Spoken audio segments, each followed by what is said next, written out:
Hello everyone, this is Sanjay Singh और आप हैं अपने चैनल सजवान क्लासेस में। आज हम आपके लिए लेकर आए हैं फिजिक्स का एक छोटा सा टॉपिक और काफ़ी इम्पोर्टेंट है, जिसका नाम है गति के नियम, लॉज ऑफ मोशन।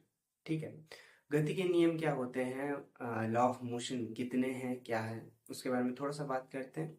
फिर आपको बताएंगे कि गति के नियमों को कैसे निकाला जाता है। ठीक, सबसे पहले आपको ये समझना होगा कि गति किसे कहते हैं। जब कोई भी कोई भी वस्तु, आदमी या कोई भी जिसे बोलते हैं पदार्थ, ठीक है, पदार्थ को हम ज्यादातर जानते हैं, अपनी एक स्थिति से दूसरी स्थिति तक जा सके किसी बिंदु के सापेक्ष। मैं खड़ा हूं, मेरे सापेक्ष कोई भी अपनी स्थिति परिवर्तन कर सके, तो उस स्थिति को हम बोलते हैं कि वस्तु ने गति की, मोशन हुआ। ठीक है, motion is actually the changing in position with respect of any reference, or you can say that point along with time। समय के साथ स्थिति परिवर्तन को हम लोग गति कहते हैं।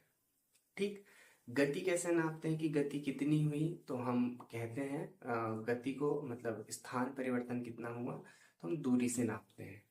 किसी ने कितने रास्ता कवर किया, उसे हम लोग कहते हैं दूरी। पर जब मैं बोलूं कि न्यूनतम रास्ता, न्यूनतम रास्ता मतलब कोई ऐसे टेढ़े मेढ़े जा रहा है और कोई सीधा जा रहा है, तो टेढ़ा मेढ़ा जाके लंबा रास्ता तय करना होगा और सीधा जाएगा तो कम रास्ता तय करना होगा। तो न्यूनतम दूरी को हम लोग बोलते हैं विस्थापन। ठीक, अब विस्थापन एक सेकंड में कितना किया गया, उसको हम लोग बोलते हैं आपका वेग।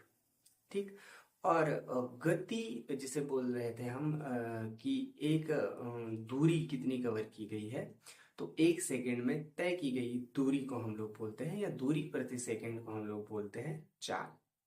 ठीक है, वेग की एक दिशा होती है, क्योंकि विस्थापन के लिए एक दिशा का होना जरूरी है। दूरी की कोई दिशा नहीं होती, दूरी वहां से लेके वहीं तक स्थिति हो जाती है, इसलिए दूरी का कोई डायरेक्शन नहीं होता, दिशा नहीं होती, तो चाल की भी कोई दिशा नहीं होती। ठीक है, अब गति के तीनों नियमों के बारे में पढ़ लेते हैं।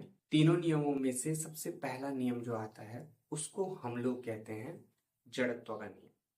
यह गति का प्रथम नियम। गति का प्रथम नियम क्या कहता है कि ये पेन है, पेंसिल, कुछ भी, ये ऐसा है, तो ये जिंदगी भर ऐसा ही रहने की कोशिश करेगा जब तक इस पर कोई बाह्य बल न लगे। अब मैं हाथ हटा दूं तो ये नीचे गिर जाएगा।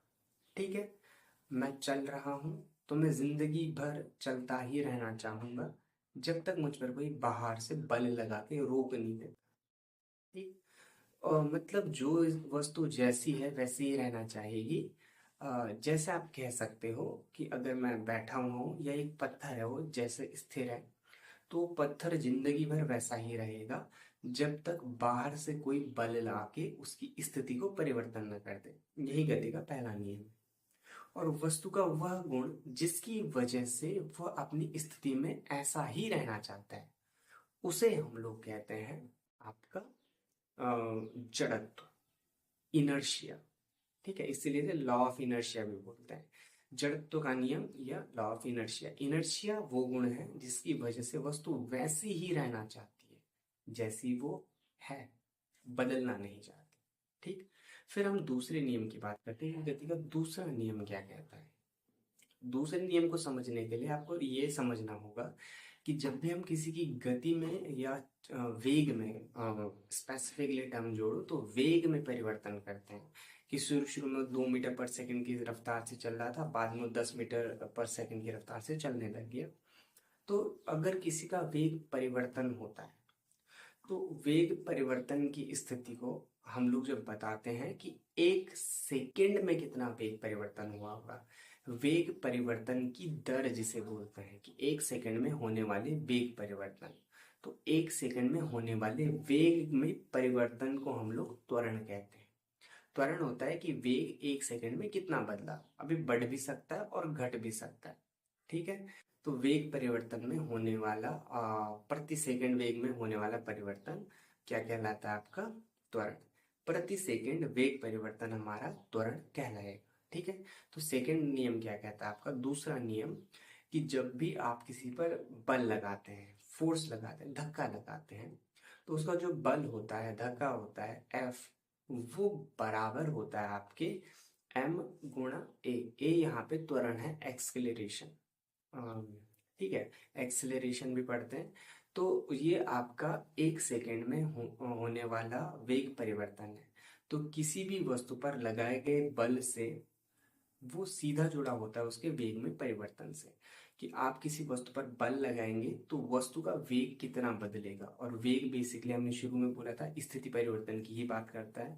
तो किसी की वस्तु में स्थिति बदलेगी, कैसे बदलेगी, कि जब आप बल लगाओगे स्थिति बदलेगी, और वो बल के अनुसार बदलेगी, जितना बल लगेगा उतनी स्थिति बदलेगी। ठीक है, यहाँ पे एक नोट करने वाला बिंदु ये है कि जब भी स्थिति बदलेगी, ये याद रखना, बल की मात्रा के साथ साथ समय भी महत्वपूर्ण है कि कितनी देर तक बल लगाया। कभी कभी हम बोलते हैं कि बल लगा दिया, वो स्थिति बदली नहीं बदली, लेकिन कभी कभी ये बहुत जरूरी हो जाता है कि जब आप बल लगा रहे हो तो स्थिति परिवर्तन समय के अनुरूप, तो जितना समय बदलेगा उसी हिसाब से स्थिति बदलेगी। ठीक है, आई थिंक इतना क्लियर हो गया होगा। और गति का आखिरी नियम या तृतीय नियम जिसे हम बोलते हैं, थर्ड लॉ ऑफ मोशन, क्रिया प्रतिक्रिया का नियम कहलाता है, एक्शन रिएक्शन। कि अगर आप किसी चीज पे बल लगा रहे हो, धक्का दे रहे हो, तो उस वस्तु से भी आपको एक धक्का लगेगा। अब ये धक्का निर्भर करता है कि किस वस्तु पे धक्का लगा रहे हो, उसके द्रव्यमान पे निर्भर करता है। अगर आप किसी बड़ी वस्तु पे धक्का लगा रहे हो, आपने धक्का लगाया, प्रोबेबली आप उसे नहीं हिला पाओगे। जैसे दीवार है, दीवार को पुश करोगे नहीं हिला पाओगे। लेकिन बहुत ज्यादा लगाओगे तो तुम्हें ऐसा लगेगा कि तुम पीछे के लिए खिसक रहे हो, दीवार तो अपनी जगह पर है, बहुत ज्यादा फोर्स लगाने के बाद। इसे कहते हैं क्रिया प्रतिक्रिया। इस दुनिया में जितना भी क्रियाएं होती हैं उनके ठीक विपरीत और बराबर मात्रा में एक प्रतिक्रिया होती है। यही गति का तृतीय नियम है कि every reaction is always equal and opposite to action. प्रत्येक जो प्रतिक्रिया होती है वो हर क्रिया के विपरीत होती है और बराबर मात्रा में। ठीक है, ये था आपका गति के तीनों नियम, और तीनों नियमों के बारे में आपका थ्योरेटिकल या जिसे बोलते हैं सैद्धांतिक जानकारी। अब इन तीनों नियमों के बाद हम 3 समीकरणें कैसे बनाएंगे। गति की 3 समीकरणें होती हैं, वो हम बात कर लेंगे अगले वीडियो में। शायद वीडियो थोड़ा लंबा ना हो जाए, तो फिलहाल इसको यहीं पे खत्म करते हैं। अगले वीडियो में हम लोग बात करेंगे कि गति की 3 समीकरणों को किस तरीके से निकाला जाता है। तब तक के लिए स्टे हेल्थी, पढ़ते रहिए।